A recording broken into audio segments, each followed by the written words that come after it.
Okay, Justine, the lawyers might be welcoming Sinn Féin as well. You picked this Shane Coleman piece today, SF rallying cry of Chucky Gore lawsuit poses serious questions for party. Yeah, Shane has a really good column on this. He starts off by quoting Waterford Whispers News, saying that there's really only one Sinn Féin TD now who's not suing the media, and that TD has resolved to sue his own daughter for mentioning him in her first class homework assignment. Okay, and I'm going to say that is satire. That is not true. Nobody's claiming it's true. Okay, what two is this thing on? Okay. He then Shane lists all the TDs who have or are taking libel cases against the media.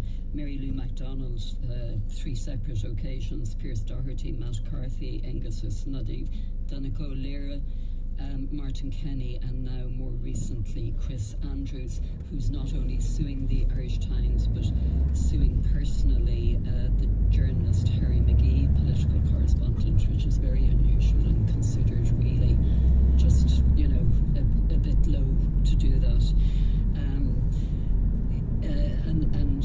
This inevitably has a chilling effect on journalists, no matter how hard we try to ignore it. Of course, that seed is always going to be in your mind, to be careful when you're talking about them.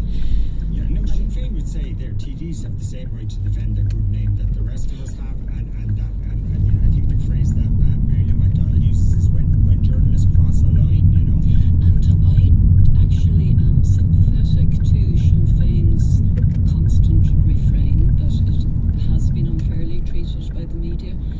I do think that Sinn Féin has come in for far more scrutiny because of its own history and origins, and because it's heading into government. Well, that's natural. As you would scrutinise is it the scrutiny now that we would offer any normal political party? Is it the normalisation of Sinn Féin? I think it has been, to be fair to Sinn Féin, I think it has been more than that in the past. If you look back to the candidacy of Martin McGuinness in the presidential election, he got absolutely roasted by the newspapers at that time. People would say Martin McGuinness ordered the murders of their loved ones, that Martin McGuinness was responsible for a lot of death. But he was also responsible for helping to bring peace to the island, and that was seldom acknowledged in the coverage at that time.